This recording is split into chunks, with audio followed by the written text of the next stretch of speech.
tu fais pas ton âge, tu es mûr pour ton âge, tu es bien conservé. Là, il faut arrêter avec ces réflexions qui sont faites essentiellement à des femmes. Les femmes ne sont pas des pots de yaourt avec des dates de péremption.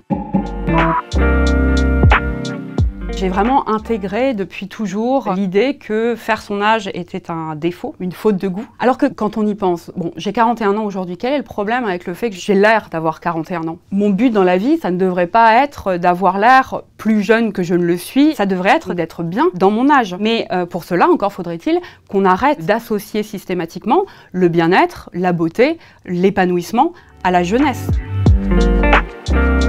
Comme la plupart des jeunes filles, j'ai été responsabilisée très tôt. Même avant la puberté, j'ai été conditionnée à jouer les adultes miniatures. On m'a collé un poupon dans les bras vers l'âge de 2 ans, dont on m'a dit que c'était un enfant et qu'il fallait que j'en prenne soin. J'ai joué à faire le ménage, à m'occuper de la cuisine, bref, à jouer à la charge mentale. J'avais pas le choix d'être mûre pour mon âge. Donc en fait, le fait de dire aux filles qu'elles sont mûres pour leur âge, ça n'est pas un compliment, c'est une injonction. Et c'est une façon de légitimer leur sexualisation précoce et la charge mentale qui va avec.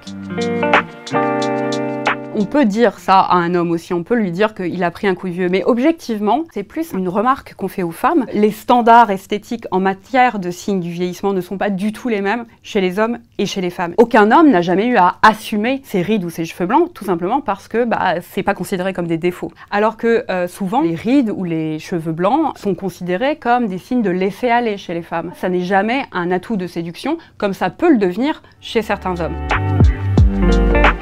Ça veut dire qu'on est encore désirable, encore consommable, et qu'à contrario, quand on n'est plus bien conservé, on devient littéralement jetable. Le fait de traiter une femme de yaourt, ça ne peut pas être un compliment. Il n'y a aucun problème à utiliser des produits anti-rides, du botox, etc. Évidemment, les femmes peuvent faire ce qu'elles veulent, mais surtout, elles ont le droit de vivre au sein d'une société où elles ne seraient pas condamnées à s'embaumer vivantes pour avoir le droit de continuer d'exister, et où leur estime d'elles-mêmes serait décorrélée de leur corps, où leur corps ne serait pas un motif de fierté particulière ou de honte, juste leur corps existerait un peu comme le corps des hommes.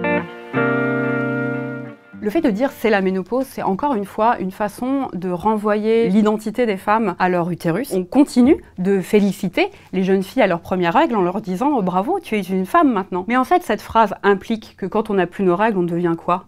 Des bulots. C'est comme si la norme de la féminité, c'était la fécondité, et qu'à partir du moment où on n'était plus féconde, on n'était plus une femme. Ah, c'est la ménopause, ah, c'est les règles. Qu'elles aient leurs règles ou qu'elles ne les aient plus, c'est toujours une manière de déconsidérer les femmes. Alors évidemment, c'est une chance de vieillir, il y a des gens qui n'ont pas cette chance, malheureusement ils disparaissent trop tôt. Mais c'est une chance qui n'est pas également répartie et qui n'est pas universelle. Le fait de vivre au sein d'une société qui présume qu'une personne âgée est par nature incompétente, fragile, lente, réactionnaire, ça n'est pas vraiment une chance. Et c'est pas vraiment une chance d'être infantilisé au fur et à mesure qu'on vieillit. Je me suis rendu compte que plus mes grands-parents vieillissaient, plus ils étaient infantilisés par les adultes, plus ils étaient vraiment traités comme des enfants, c'est-à-dire qu'on leur disait de faire attention, de pas manger ci, d'aller se reposer. C'est pas une chance de redevenir mineur et d'être considéré comme un mineur, alors que, jusqu'à preuve du contraire, on reste adulte de 18 ans jusqu'à sa mort.